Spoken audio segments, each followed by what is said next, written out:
Train আসছে, ঠিক আছে? তাহলে বলো। 3 1 3 3 2 6 3 3 9। হীরের পাঠশালাতে হীরে তৈরির মন্ত্র। গত 1 বছর ধরে ডিউটির ফাঁকে নিজের হাতে বানানো পাটকাঠির ঘরে শিক্ষার বাতি জ্বালিয়ে আসছেন একটি ছেলে। খুবই অল্প বয়স, নাম হীরালাল সরকার। বলাগড় থানার ট্রাফিকে কর্মরত একজন সিভিক তিনি।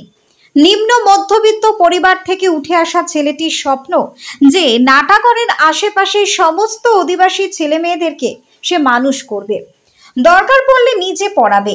আর সেই ভাবনার বাস্তবায়ন করছেন তিনি। পাটকাঠি, খড়, মাটি দিয়ে তৈরি করে ফেলেন একটি ছোট্ট চালা। সেখানে তিনি চকলেট, বিস্কুট নিয়ে হাজির হন ইউনিফর্ম পরে।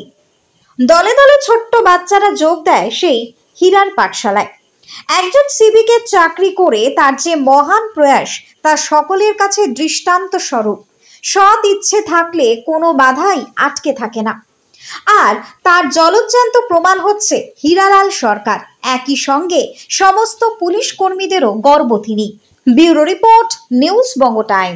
আস্থা পলিক্লিনিক ও ডায়াগনস্টিক সেন্টার, এক ছাদের তলায় বিশিষ্ট চিকিৎসকদের চিকিৎসা পরিষেবা পেতে আজই আসুন আস্থা পলিক্লিনিক ও ডায়াগনস্টিক সেন্টারে। এখানে সব রকম রক্ত, মল, মূত্র ও কফ পরীক্ষা এবং ECG, easy, EMG, NCD, PFT 24 ঘন্টা হল্টার মনিটরিং ও ফিজিওথেরাপি অতি সুলভে করা হয়। আমাদের ঠিকানা নোনা চন্দনপুকুর, চ্যাটার্জিপাড়া। আমাদের যোগাযোগ নম্বর 7003758330।